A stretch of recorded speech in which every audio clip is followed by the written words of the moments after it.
Praise the Lord. അരമണിക്കൂറേ ഉള്ളൂ, എൻ്റെ class അരമണിക്കൂറിൻ്റെ അകത്തേ ഉള്ളൂ. അതുകൊണ്ട് ശ്രദ്ധിച്ച് സന്തോഷത്തിൽ ഇത് അമ്മ മാതാവ് തരുന്ന കാര്യമാണ്, നിങ്ങളുടെ ആവശ്യമുള്ള കാര്യം ഉണ്ടാവും ഇതിൽ. അപ്പോൾ ഇത് കുറേ പ്രാർത്ഥിച്ചിട്ടൊക്കെയാണ് ഇവിടെ പറയുന്നത്. കുറേ പേരെ എനിക്ക് വേണ്ടി പ്രാർത്ഥിക്കാറുണ്ട്. അതുപോലെ ഞാൻ എപ്പോഴും പറയുന്ന പോലെ ഒരു കാര്യം മറന്നു പോകരുത്, സന്തോഷത്തിലായിരിക്കണം. സന്തോഷത്തിലായിരിക്കണം എന്ന് പറഞ്ഞാൽ സങ്കടപ്പെട്ടിരിക്കരുത്, ഉത്കണ്ഠയിൽ ഇരിക്കരുത്. സങ്കടം എന്ന കാര്യം എന്താ, നമ്മളെ തലയ്ക്കകത്ത് ചിന്തയിൽ നമുക്കുള്ള സഹനങ്ങളെക്കുറിച്ച് എപ്പോഴും ആലോചിച്ചുകൊണ്ടിരിക്കുന്നത് കൊണ്ടാണ്, ആലോചന വന്നതുകൊണ്ടാണ് നമ്മൾ എപ്പോഴും സങ്കടമായി പോകുന്ന കാര്യം. അത് ശ്രദ്ധിക്കണം. അപ്പം സങ്കടപ്പെടരുതെന്ന് പറഞ്ഞാൽ ചിന്തയിലിരുന്ന് അത് എടുത്ത് കളഞ്ഞിട്ട് എപ്പോഴും ചിന്തയ്ക്കകത്ത് വെക്കേണ്ടത് ദൈവത്തിൻ്റെ വാഗ്ദാനങ്ങളാണ്. ദൈവം നിങ്ങൾ പ്രവർത്തിച്ചിട്ടുള്ള, നേരത്തെ പ്രവർത്തിച്ചിട്ടുള്ള കുറേ കാര്യങ്ങളുണ്ട്. അതെല്ലാമാണ് നിങ്ങളെ ചിന്തയിൽ കൊണ്ടുവരേണ്ടത്. ഇത് എടുത്ത് കളയണം. നമുക്കെപ്പോഴും ചിന്തയിൽ നമ്മളെ സങ്കടങ്ങളും സംഭവിക്കാൻ പോകുന്ന കാര്യം ചിലപ്പോൾ അത് സംഭവിക്കുകയില്ല, ഒരിക്കലും സംഭവിക്കില്ല. സംഭവിച്ചാൽ നല്ലതാണ്. വിശ്വാസത്തിൽ നമ്മൾ വളർന്നത് എങ്ങനെയാണെന്ന് വെച്ചാൽ, പണ്ടൊക്കെ ഒരു സങ്കടം വരുമ്പോൾ, ഒരു ഉത്കണ്ഠ, ഒരു പ്രശ്നം വരുമ്പോൾ പേടിയൊക്കെ തോന്നും. അത് മാറി ഒരു സഹനം വരുമ്പോൾ സന്തോഷം തോന്നണം. ദൈവത്തിൻ്റെ മഹത്വം എനിക്ക് കാണാൻ സാധിക്കും. നമ്മൾ ദൈവത്തിൽ നിൽക്കുമ്പോൾ, ദൈവത്തിൻ്റെ കൂടെ ചേർന്ന് നിൽക്കുമ്പോൾ എല്ലാ സഹനങ്ങളും എന്ന് വെച്ചാൽ നമ്മൾ പ്രതീക്ഷിക്കാത്തത്, പ്രതികൂല കാര്യങ്ങൾ നമ്മുടെ ജീവിതത്തിലേക്ക് വരുമ്പോൾ അത് ദൈവത്തിൻ്റെ വാഗ്ദാനമുണ്ട്, അത് നന്മയ്ക്കായി മാറ്റും.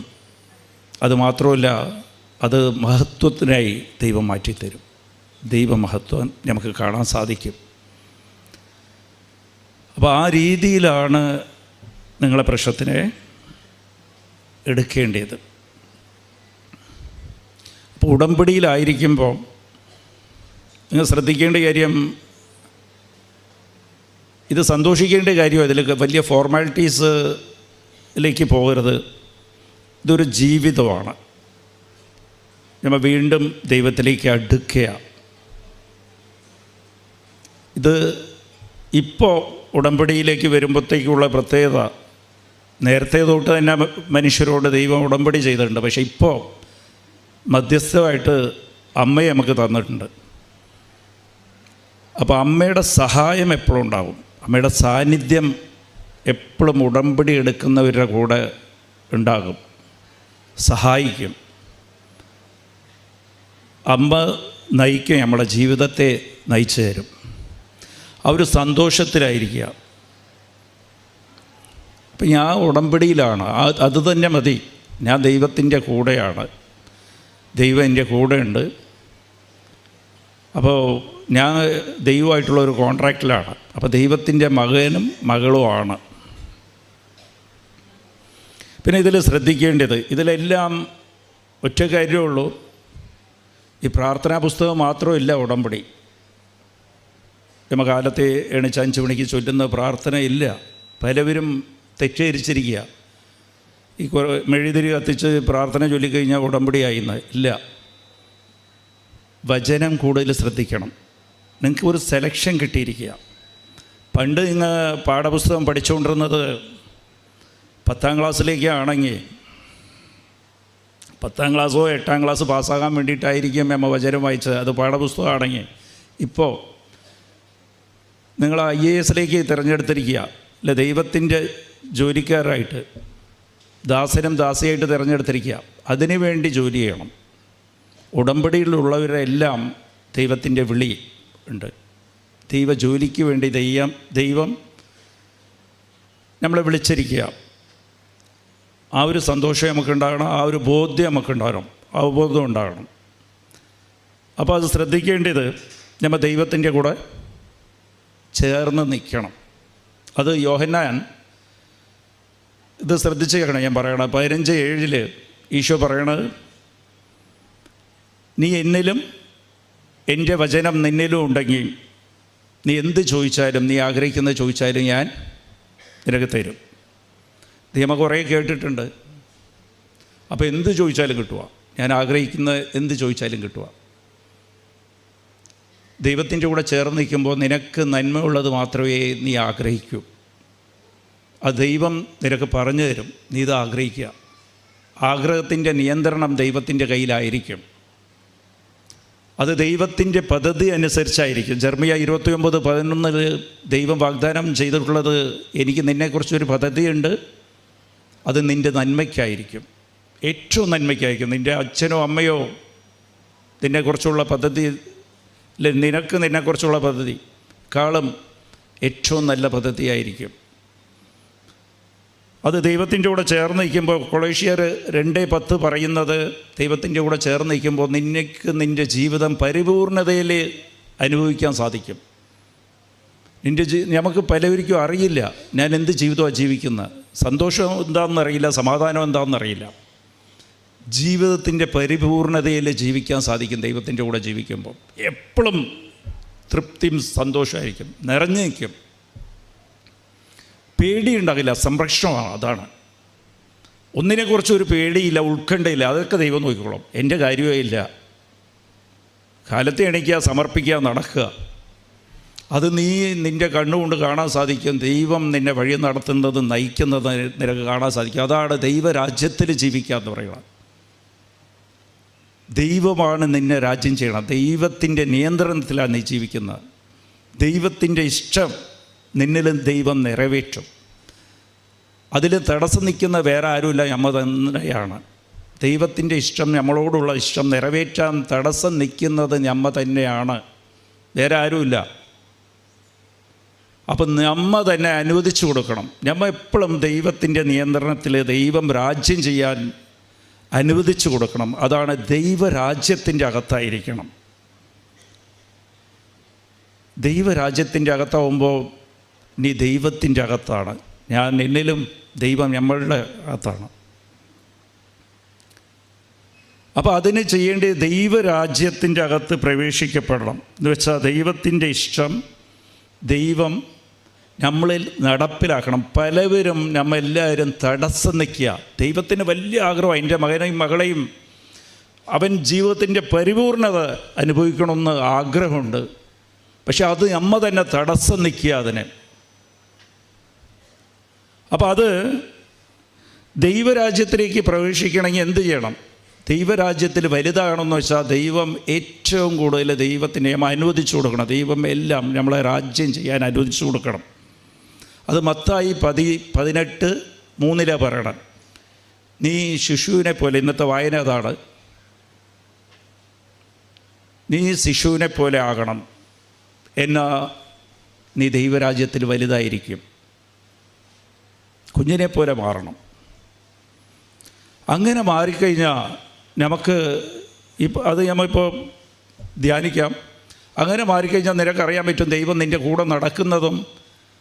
നീ ചുവടെടുത്ത് വയ്ക്കുന്ന നീ ആഗ്രഹിക്കാത്ത സ്ഥലത്തൊക്കെ, നിനക്ക് വേണ്ടാത്ത സ്ഥലത്തൊന്നും പോകില്ല. എല്ലാം നന്മയ്ക്കായി അവസാനിക്കും. കൈപിടിച്ച് നടത്തു ദൈവം. നീ ഒന്നിനെ കുറച്ച് ഉത്കണ്ഠപ്പെടേണ്ട കാര്യമില്ല.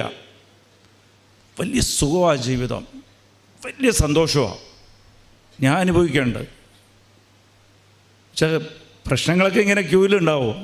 പക്ഷെ അതൊന്നും വലിയ പ്രശ്നമില്ല. അതൊക്കെ കാണുമ്പോൾ സന്തോഷം തോന്നും. അങ്ങനെ ഒരു ജീവിതം ജീവിച്ചു നോക്കണമെന്ന് ദൈവം നയിക്കും.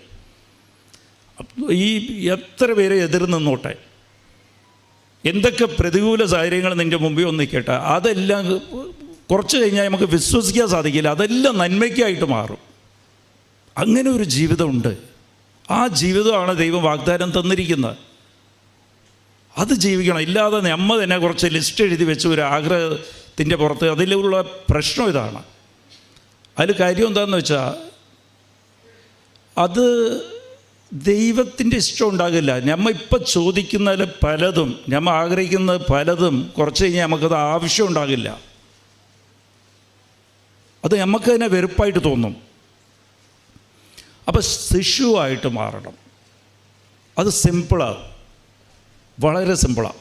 എല്ലാ കാര്യത്തിലും ശിശു എന്താ ചെയ്യുക, കുഞ്ഞെന്താ ചെയ്യുക? ആശ്രയിച്ച് മാത്രം നിൽക്കും. അവനിക്ക് അനുസരിക്കാനും ആശ്രയിക്കാൻ മാത്രം അറിയും. ചോദ്യമൊന്നുമില്ല. എന്തുകൊണ്ടാണ്? ഞാൻ ഇത് ചെയ്തില്ലെങ്കിൽ എന്താ? പിന്നെ എല്ലാ കാര്യത്തിലും ചോദിക്കുക, ആശ്രയിച്ച് നിൽക്കുക. അച്ഛനില്ലെങ്കിൽ എനിക്ക് സാധിക്കില്ല, അമ്മയില്ലെങ്കിൽ എനിക്ക് സാധിക്കില്ല. എപ്പോഴും അന്വേഷിച്ചുകൊണ്ടിരിക്കും. കുഞ്ഞിനെ കണ്ടിട്ടുണ്ടോ? അപ്പോൾ ആശ്രയിച്ച് നിൽക്കുക. Praise the Lord. അപ്പം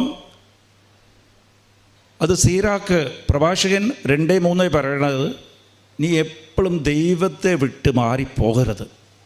ഇതാണ് ശിശുവാകാമെന്ന് പറയാം. ഏത് സാഹചര്യത്തിലും വിശ്വാസം കളയരുത്. പ്രത്യാശ വയ്ക്കുക ദൈവത്തോട്. ദൈവം നോക്കിക്കോളും. ആ ഒരു കാര്യം നിനക്ക് ഉണ്ടാകണം. നമുക്കൊക്കെ പറ്റുന്ന അബദ്ധം എവിടെയാണെന്നറിയാവും. നമുക്ക് കിട്ടുന്ന അനുഗ്രഹം, അതിനെ നോക്കിയാണ് നമ്മൾ വിശ്വാസത്തിൽ പിടിച്ചേക്കുക. എനിക്ക് ഞാൻ എത്ര നിയോഗം ചോദിച്ചു, അതിൽ എത്ര എണ്ണം കിട്ടി.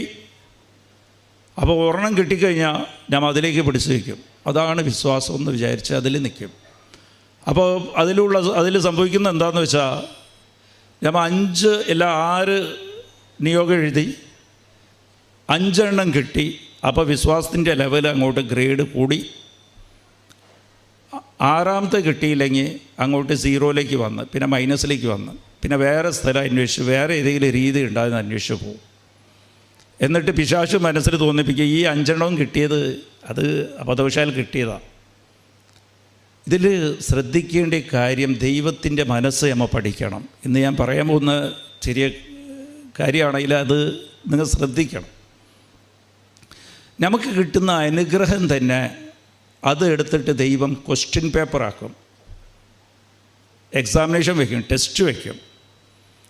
ഈ ദൈവത്തിൻ്റെ ടെസ്റ്റ് എപ്പോഴും എന്താ കാര്യമെന്ന് വെച്ചാൽ, ദൈവം നമ്മളുടെ ജീവിതത്തിൽ പ്രവർത്തിക്കുന്ന ഓരോ കാര്യങ്ങളും, നമുക്ക് തരുന്ന ഓരോ അനുഗ്രഹങ്ങളും, നിൻ്റെ വിശ്വാസം നിത്യതയിലേക്ക് എത്താൻ വേണ്ടിയിട്ടുള്ളത് വിശ്വാസമായിരിക്കണം. ദൈവത്തിൻ്റെ കൂടെ ചേർന്ന് നിൽക്കാനാണ്. എന്നിട്ട് നിന്നെ പ്രയോജനപ്പെടുത്തണം ദൈവത്തിൻ്റെ ആഗ്രഹത. നമുക്കൊരു അനുഗ്രഹവും ഒരു അനുഭവം തന്നു കഴിഞ്ഞ് വിശ്വാസത്തിൽ വളർത്തി അത് നിത്യതയുള്ള വിശ്വാസമായിരിക്കണം. പോകുന്ന വിശ്വാസമില്ല, നിത്യതയിലേക്ക് എത്താൻ. നിത്യതയ്ക്ക് വേണ്ടി മറ്റുള്ളവരെ ദൈവത്തിലേക്ക് അടുപ്പിക്കാൻ നമ്മളെ പ്രയോജനപ്പെടുത്താൻ വേണ്ടിയിട്ടാണ്. അപ്പോൾ നമുക്ക് പലവരും ശ്രദ്ധിക്കണം, നമുക്ക് കിട്ടുന്ന അനുഗ്രഹങ്ങളെല്ലാം. ഇപ്പോൾ ഉടമ്പടിയിൽ ഇങ്ങനെ നിയോഗം എഴുതി വെച്ചിട്ടുണ്ട്. ആ നിയോഗം അത് ശ്രദ്ധിച്ചില്ലെങ്കിൽ, നമുക്കത് മനസ്സിലായില്ലെങ്കിൽ, ആ ഒരു ബോധ്യമില്ലെങ്കിൽ, നമ്മൾ വിശ്വാസത്തിലിരുന്ന് പുറകോട്ട് പോകും. അത് പരീക്ഷയുടെ ക്വസ്റ്റ്യൻ പേപ്പറായിട്ട്, ക്വസ്റ്റ്യനായിട്ട് ദൈവം യൂസ് ചെയ്യും. ഈ നിനക്ക് തന്ന അനുഗ്രഹം തന്നെ എടുത്ത് വെച്ചിട്ട് അതിലൊരു ചോദ്യം ഇട്ട് വയ്ക്കും. നിനക്ക് എന്നെ വിട്ടു പോകുന്ന, നീ എന്നെ വിട്ടു പോവുക. അത് സംഭവിച്ചത് എവിടെയാണെന്ന് വെച്ചാൽ, യോഹന്നാൻ 6-ാം അധ്യായത്തിൽ നോക്കുമ്പോൾ ദൈവത്തിൻ്റെ മുമ്പിൽ വചനം കേൾക്കാൻ 50,000 പേരുണ്ടായിരുന്നത്, 5000 കുടുംബങ്ങളാണ് ഉണ്ടായിരുന്നത്. ആ ജനക്കൂട്ടത്തിൻ്റെ അകത്ത് അവർക്ക് ഭക്ഷണം ഉണ്ടായിരുന്നില്ല. 5 അപ്പം 2 മീൻ മാത്രമേ ഉണ്ടായിരുന്നുള്ളൂ. ആ ജനങ്ങളെല്ലാം ആ അത്ഭുതം കണ്ടതാ, അനുഗ്രഹം കണ്ടതാ. ഈ 5 അപ്പവും 2 മീനും 5000 പേര് കൂടുതൽ കൊടുത്ത് 12 കൊട്ട അധികം ഉണ്ടായിരുന്ന അത്രയും ആ വലിയ അത്ഭുതം കണ്ടതാ, അവരനുഭവിച്ചതാ, അവർക്ക് ആ അനുഗ്രഹം കിട്ടിയതാ. എന്നിട്ട് ദൈവം എന്ത് ചെയ്ത്, ആ അനുഗ്രഹത്തെ തന്നെ എടുത്ത് ക്വസ്റ്റ്യനാക്കി, നിത്യതയ്ക്ക് ഉള്ള ക്വസ്റ്റ്യനാക്കി. അവിടെ സഹനത്തിൻ്റെ കാര്യം ദൈവം പറഞ്ഞ്, ഈ അപ്പം ഭക്ഷിക്കണം, എൻ്റെ ശരീരം നിങ്ങൾ ഭക്ഷിക്കണം, എൻ്റെ രക്തം നിങ്ങൾ പാനം ചെയ്യണം. ഇത് കേട്ടപ്പോഴത്തേക്ക് ഇത് ക്വസ്റ്റ്യനായി, പരീക്ഷയായി. ഇത്രയും അത്ഭുതം കണ്ടവരെല്ലാം അതിനെ മറന്ന്. അടുത്തൊരു സഹനം വരുമ്പോഴത്തേക്കും മറക്കും. പക്ഷെ അത് ക്വസ്റ്റ്യൻ പേപ്പറായിരുന്നു. ദൈവം പിന്നെ ക്വസ്റ്റ്യൻ ചോദിച്ചത് എന്താണ്? ചോദ്യം ചോദിച്ചത് എന്താ? നീ എന്നെ വിട്ടു പോകുക. 6:66 നോക്കുമ്പോൾ അറിയാൻ പറ്റുമോ? 6:66 നീ എന്നെ വിട്ട് പോകുക, നീയും എന്നെ വിട്ടു പോകുകയെന്ന്. കുറേ പേര് പോയി. അവരൊക്കെ കണ്ടത് എന്താണെന്ന് വെച്ചാൽ എപ്പോഴും ഈ 12 കൊട്ടയും 5 അപ്പവും 2 മീനും 5000 പേർക്ക് കൊടുക്കുന്ന വലുതായി ചോദിക്കുമ്പോൾ ഒക്കെ ഭക്ഷണം കിട്ടിക്കൊണ്ടിരിക്കണം. ദൈവത്തെ ചോദിക്കുന്നുണ്ട്, നീ നഷ്ടപ്പെടുന്ന അപ്പത്തിന് വേണ്ടി അധ്വാനിക്കരുതെന്ന് 6:27 പറയുന്നുണ്ട് യോഹന്നാൻ. അപ്പോൾ നമ്മളെല്ലാവരും അധ്വാനിക്കുന്ന അതിന് വേണ്ടിയിട്ടാണ്. ഈ പ്രാർത്ഥന ചൊല്ലുന്നതൊക്കെ ഈ നിയോഗത്തിന് വേണ്ടിയിട്ടാണ്. നമുക്ക് വേണ്ടത് ദൈവം തന്നെയാണ്. ദൈവത്തെ വിട്ട് ഞാൻ പോകരുത്. അത് ശ്രദ്ധിക്കണം ഉടമ്പടി എടുക്കുന്നവർ. എന്നോട് പലവരും കൗൺസിലിംഗ് പറയുന്നത്, ഞങ്ങൾ 6 നിയോഗം എഴുതി ബ്രദറെ, 5 എണ്ണം മാത്രം നടന്നുള്ളൂ, 1 കിട്ടിയിട്ടില്ല, അതുകൊണ്ട് ഞങ്ങൾ പുതുപ്പിക്കാൻ പോയാൽ. പുതുപ്പിക്കേണ്ടത് എപ്പോഴും പുതുപ്പിച്ച് ദൈവത്തിനെ കിട്ടാൻ, ദൈവം കൂടെ ഉണ്ടാകാൻ വേണ്ടിയാണ് പുതുപ്പിക്കേണ്ടത്. ഈ 5 എണ്ണവും ദൈവം ക്വസ്റ്റ്യൻ പേപ്പറായിട്ട് മാറ്റും. ലാസ്റ്റ് നിങ്ങൾക്ക് ക്വസ്റ്റ്യൻ എഴുതാൻ വേണ്ടിയിട്ട് മാറ്റും. ഇതങ്ങോട്ട് എടുക്കും. ഈ തന്ന അനുഗ്രഹം തന്നെ ദൈവം എടുത്ത് മാറ്റി വയ്ക്കും. വീണ്ടും നിങ്ങൾക്കതിൽ പ്രശ്നം തോന്നുമ്പോഴത്തേക്കും തന്ന അനുഗ്രഹം ചിലപ്പോൾ ഒരു രോഗമായിരിക്കാം, കാലുവേദന മാറി, കുറച്ച് കഴിഞ്ഞാൽ ഇപ്പുറത്തെ കാലിൽ അതിനേക്കാളും കൂടുതൽ വേദന വന്നു. അപ്പോൾ വിശ്വാസം പോയി. ഇല്ല, വീണ്ടും ആ കാലുവേദന വന്ന് ദൈവത്തെ വിട്ടു പോകും. ഇതെൻ്റെ ജീവിതത്തിൽ, ഞാൻ ഇത് വെറുതെ ഇല്ല പറയണം, എവിടെയും കേട്ടിട്ട് പറയുന്നില്ല. എൻ്റെ ജീവിതം ഞാൻ പറഞ്ഞുതരാം. ഇത് കുറേ ഞാൻ ഈ അനുഭവം പറഞ്ഞിട്ടുള്ള, എന്നാലും ഇതിൻ്റെ കൂടെ ഈ അനുഭവം ചേർക്കാൻ പറ്റും. ഞാൻ എൻ്റെ ജീവിതത്തിൽ ഞാൻ പറഞ്ഞില്ലേ, വളരെ ബുദ്ധിമുട്ടി. എൻ്റെ ജീവിതം തുടങ്ങിയത് 400 രൂപ ശമ്പളത്തിനാണ്. തികയില്ല. ദിവസം ആദ്യം 300 രൂപ, ദിവസം 10 രൂപ ശമ്പളം, നടന്നു പോകണം. ആ കാലത്തും എനിക്ക് അമ്മ മാതാവിനെ മാത്രമേ അറിയാം, ഹൈന്ദവനായാൻ. അപ്പോൾ ഞാൻ ഒരു സ്ഥലത്ത് മറവക്കാടാണ്, എനിക്ക് അന്ന് കൃപാസനം അറിയില്ല. മറവക്കാട് പോയി പ്രാർത്ഥിക്കാൻ പോകും, വീട്ടിൽ ഇരുന്ന് നടന്നു പോകും. 17 കിലോമീറ്റർ ഉണ്ട്. 6 മണിക്കൂറൊക്കെ എടുക്കും ചിലപ്പോൾ പോയിട്ട് വരുമ്പോൾ. നടന്നു പോയി പ്രാർത്ഥിച്ചിട്ട് വരും. അതൊരു സമാധാനമാണ്. ഒരു ചെറിയ ബൈബിളും ഉണ്ട്. നന്മ നിറഞ്ഞ വരുമേ കൊന്തയൊന്നും ചൊല്ലാൻ അറിയില്ല ആ കാലത്ത്.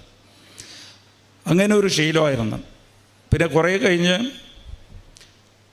അതിനെ വളർന്നു വന്ന് പഠിത്തം കഴിഞ്ഞ് പിന്നെ ഒരു ജോലി കിട്ടി. ആ ജോലി ഇരുന്ന് ഞാൻ അമ്മയോട് ചോദിച്ച് എനിക്കൊരു ബിസിനസ് തുടങ്ങണമെന്ന്. ആ ബിസിനസ്സും അമ്മ തന്നു. അതൊന്നും ചോദിക്കാൻ പാടില്ല, ആരും ചോദിക്കാൻ സാധിക്കില്ല. അമ്മയോട് ചോദിച്ച് കിട്ടി. അപ്പോൾ അതിനെക്കുറിച്ച് ചിന്തിച്ച് നോക്കിക്കഴിഞ്ഞാൽ ജോലിയിൽ എനിക്ക് പ്രൊമോഷൻ കിട്ടണം, 1500 രൂപ ശമ്പളം ഉണ്ട്, ഒരു 3000 കിട്ടട്ടെ എന്നല്ലേ ചോദിക്കാവൂ.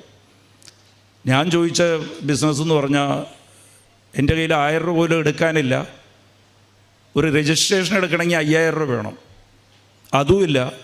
പിന്നെ ഗവൺമെൻറ് ടെൻഡർ ഇടണമെങ്കിൽ 50,000 രൂപ EMD വേണം, ആ പൈസയും ഇല്ല.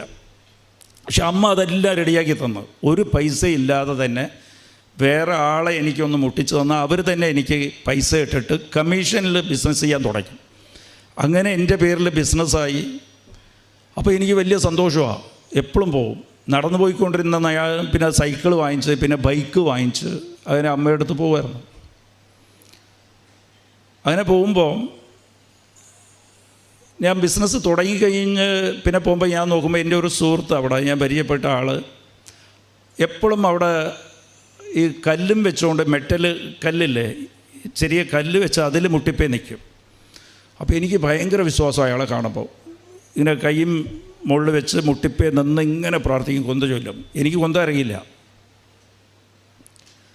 എന്നിട്ട് കുറേ പ്രാർത്ഥന ചൊല്ലും. അപ്പോൾ ഞാൻ പോയിട്ട് എൻ്റെ നിയോഗമൊക്കെ പുള്ളിക്കാരനോട് പറയും, ഞാനും ഇവിടെ മുട്ടിപ്പേ നിൽക്കും. പക്ഷേ കല്ലിൽ നിൽക്കാനൊന്നും സാധിച്ചില്ല.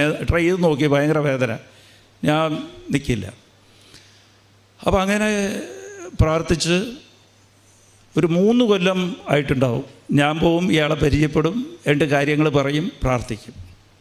അപ്പോൾ എനിക്കും ഒന്നുമില്ലായ്മയിലിരുന്ന് ഒരു ചെറിയ വീട് വാങ്ങിക്കാൻ സാധിച്ച് 10-25 ലക്ഷം രൂപ എൻ്റെ കയ്യിൽ പണവും ചേർന്ന് കച്ചവടത്തിൽ ഞാൻ ഇട്ട് വെച്ചിരിക്കുക ഒരു 3 കൊല്ലമായിട്ട്.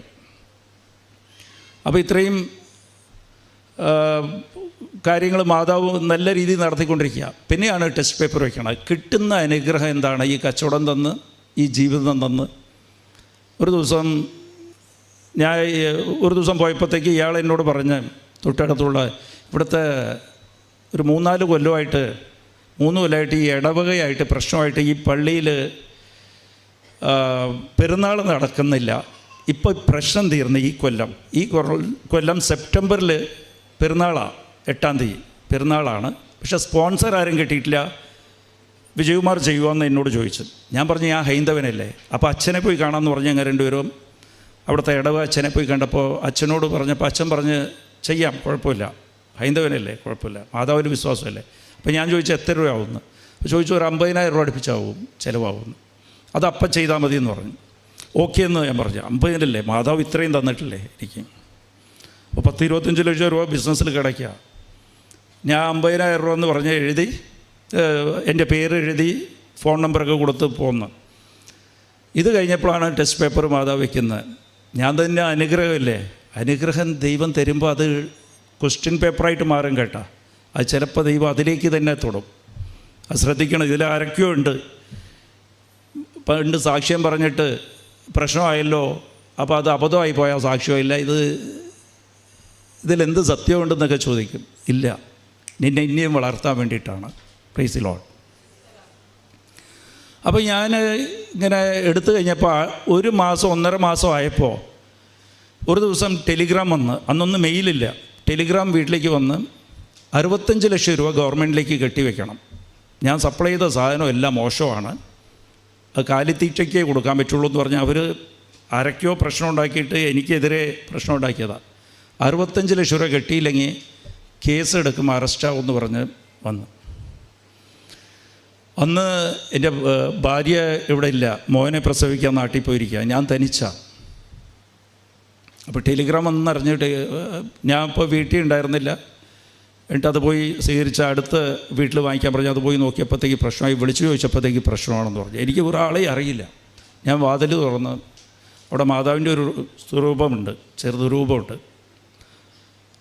കണ്ണീരോടെ അവിടെ മുട്ടിപ്പേ നിന്ന് എന്ത് ചെയ്യും, നാട് വിട്ടു പോകണം. നാട് വിട്ടു പോയാൽ എവിടെ വരെ പോകാൻ പറ്റും, കയ്യിൽ 10 പൈസയില്ല. അപ്പോൾ ഭാര്യയും കുഞ്ഞും എന്താകും, 2 മക്കളാണ്, എവിടെ പോകും. എന്നാലും ഞാൻ ഇതൊക്കെ ചിന്തിക്കുന്ന മുട്ടിപ്പേ നിന്ന് മാതാവിൻ്റെ മുമ്പിൽ വെച്ചിട്ടാണ്. ആദ്യം ശ്രദ്ധിക്കേണ്ടത് ദൈവത്തിൻ്റെ മുമ്പിൽ പോകണം. അപ്പുറത്ത് മാറിയിരുന്ന് എന്ത് പ്രശ്നം പ്രതികൂല കാര്യം വന്നാലും കൊന്ത കയ്യിലെടുക്കുക, മാതാവിൻ്റെ മുമ്പിൽ പോയി ഇരിക്കുക, ദൈവത്തിൻ്റെ മുമ്പിൽ ഇരിക്കുക. Praise the Lord. പിന്നെ അത് കഴിഞ്ഞ് ചിന്തിച്ചാൽ മതി. ഞാൻ അവിടെ ചിന്തിച്ചുകൊണ്ടിരിക്കുമ്പോൾ അമ്മ എനിക്ക് ഓർമ്മപ്പെടുത്തുന്ന, നീ അകത്ത് പോയി കഴിഞ്ഞാൽ 50,000 രൂപ നീ പെരുന്നാൾ ഏറ്റെടുത്തിരിക്കുകയില്ല, അതെന്ത് ചെയ്യുമെന്ന് ചോദിച്ചു. ഞാൻ അപ്പോഴേ എനിക്ക് ഓർമ്മ വന്നാൽ ഞാൻ നേരെ പോയി, എനിക്ക് 2 അക്കൗണ്ട് ഉണ്ട്, ഒന്ന് ING വൈശ്യ ബാങ്കും ഒന്ന് യൂക്കോ ബാങ്ക്. നോക്കുമ്പോഴത്തേക്ക് യൂക്കോ ബാങ്കിൽ കാശ് കിടപ്പില്ല, ING വൈശ്യയിൽ ഒരു 60,000 രൂപ കിടപ്പുണ്ട്, ബിസിനസ്സിൻ്റെ പൈസയാണ്. അന്ന് രാത്രി 9:30 ഞാൻ അപ്പം തന്നെ അതിൻ്റെ മാനേജർ എനിക്ക് പരിചയമുള്ള, ഞങ്ങളെ വീടിൻ്റെ അടുത്താണ്. അന്ന് ഓൺലൈനൊന്നുമില്ല. അപ്പോൾ അയാളോട് ഞാൻ പറഞ്ഞ് വൈഫ് പ്രസവത്തിന് പോയിരിക്കുക, എനിക്ക് കാലത്തെ 8 മണിക്ക് എനിക്ക് പോകണം, എനിക്കൊന്ന് കാലത്തെ പോയിട്ട് പൈസ എടുത്തതിനും ബാങ്കിൽ ഇരുന്നെന്ന് പറഞ്ഞ്. എന്താ കാര്യമെന്ന് വെച്ചാൽ ബാങ്കിലേക്കൊക്കെ ഇവർ ടെലിഗ്രാം അയച്ചിരിക്കുക, എൻ്റെ പൈസ എന്തെങ്കിലും ഉണ്ടെങ്കിൽ പിടിച്ചു വയ്ക്കാൻ വേണ്ടിയിട്ട് ടെലിഗ്രാം അയച്ചിരിക്കുക. അത് ചിലപ്പോൾ 10 മണിക്ക് അവിടെ കിട്ടുമായിരിക്കും. അന്ന് കിട്ടിയിട്ടില്ല. അപ്പോൾ അയാൾ പറഞ്ഞാൽ കാലത്തെ ഞാൻ എടുത്തു തരാമെന്ന്. ഞാൻ കാലത്തെ അയാളുടെ കൂടെ പോയി 8 മണിക്ക് തന്നെ പോയി 60,000 രൂപയ്ക്ക് വേറെ അയാൾ പറഞ്ഞ് 3,000 രൂപയുടെ മിനിമം ബാലൻസ് വെക്കണമെന്ന് പറഞ്ഞ് 57,000 രൂപ എനിക്ക് തന്നു. 57,000 രൂപയും വാങ്ങിച്ചുകൊണ്ട് ഞാൻ നേരെ ബൈക്ക് എടുത്ത് പള്ളിയിൽ പോയി അച്ഛനെ കണ്ടിട്ട് അച്ഛനോട് പറഞ്ഞു, അച്ഛോ. അപ്പോൾ അച്ഛൻ പറഞ്ഞു ഇനിയും 6 മാസം കിടപ്പുണ്ടല്ലോ എന്ന് ചോദിച്ചു. ഞാൻ പറഞ്ഞില്ല, ഇപ്പം തന്നെ തരാം, ആ സമയത്ത് ഞാൻ എവിടെ ഉണ്ടാകുമെന്ന് പറയാൻ പറ്റില്ല. അച്ഛനോട് പറഞ്ഞില്ല, എന്നെ പിടിച്ച് അകത്താക്കാൻ പോയാണ്, കേസാകും, പൈസ കെട്ടാൻ പറ്റില്ലെന്നൊന്നും. ഞാൻ ഈ 50,000 രൂപ അച്ഛന് കൊടുത്തു. അച്ഛൻ്റെ അക്കൗണ്ടിൽ ഇട്ടിട്ട് വെച്ചോ. അച്ഛൻ എണ്ണിക്കൊണ്ടിരിക്കുമ്പോൾ അച്ഛനോട് ഞാൻ ചോദിച്ച്, ഇത് തികയുവാ, ഇത് മതിയാവുക, ഇനി പിന്നെയും കടമോ, എന്തെങ്കിലും 1000 2000 തികച്ചില്ലെങ്കിൽ ഞാൻ എത്ര കൊല്ലം കഴിഞ്ഞ് വരാനാ, ചിലപ്പോൾ ഉണ്ടാവുക ഇല്ല. അപ്പോൾ അച്ഛൻ പറഞ്ഞു ചിലപ്പോൾ 5,000 രൂപ കൂടുതലോ കുറവോ ആകും. ഇതാണ് ആശ്രയിച്ച് നിൽക്കുക. ദൈവത്തിൽ വേറെ ഒരു ചിന്തയും പാടില്ല. നമുക്ക് ദൈവത്തിനെക്കുറിച്ച് മാത്രമേ ചിന്ത പാടുള്ളൂ. നിങ്ങൾ ഇതുപോലെ ചെയ്തു നോക്കുക കേട്ടോ ജീവിതത്തിൽ. വേറെ കാര്യമൊന്നുമില്ല. ഈ പൈസ 55,000 ഉണ്ടെങ്കിൽ നമുക്ക് പോകാം, ഒരു ചായക്കട വെച്ച് ജീവിക്കാം, ഇല്ല എന്തെങ്കിലുമൊക്കെ തോന്നും. ഇല്ല മക്കളെടുത്തിട്ട് ഇവിടെ മക്കളെയും ഭാര്യയും പിടിച്ചുകൊണ്ട് നോർത്ത് ഇന്ത്യയിൽ പോകും, അപ്പോൾ പോലീസ് വരില്ലല്ലോ. ആ ചിന്തയൊന്നും വരരുത്. ദൈവം മാത്രം, അമ്മ മാത്രം. എന്താ അമ്മ വാഗ്ദാനം തന്നിട്ടുണ്ടല്ലോ, അതാ കുഞ്ഞുങ്ങളെപ്പോലെ മാറുകയെന്ന്. അപ്പോൾ ഞാൻ 5,000 കൂടി അച്ഛനെ എടുത്ത് കൊടുത്ത് 5,000 കൂടി അച്ഛനെ കൊടുത്തിട്ട് പറഞ്ഞ അച്ഛോ ഈ 5,000 ഇരിക്കട്ടെ. അപ്പോൾ അച്ഛൻ പറഞ്ഞില്ല ആ സമയത്ത് തന്നാൽ മതി, വേണ്ട ഇപ്പം തന്നെ വെക്കേ, ബാക്കിയുണ്ടെങ്കിൽ പിന്നത്തെ കാര്യം പിന്നെ നോക്കാം എന്ന് പറഞ്ഞാൽ 5,000 കൂടി കൊടുത്ത് ബാക്കി 2,000 ചില്ലറ കാശ് എൻ്റെ പേഴ്സിലുണ്ട്. അത് വെച്ച് മാതാവിൻ്റെ മുമ്പിൽ പോയി ഞാൻ മുട്ടിപ്പോയി നിന്ന്. അതെനിക്ക് ഓർമ്മയുണ്ട്. പക്ഷേ ഇതിൽ തമാശ എന്താണെന്ന് വെച്ചാൽ പരീക്ഷ പാസ്സായി, അവിടെ വെച്ച് മാതാവ് പാസ്സാക്കി വിട്ട്.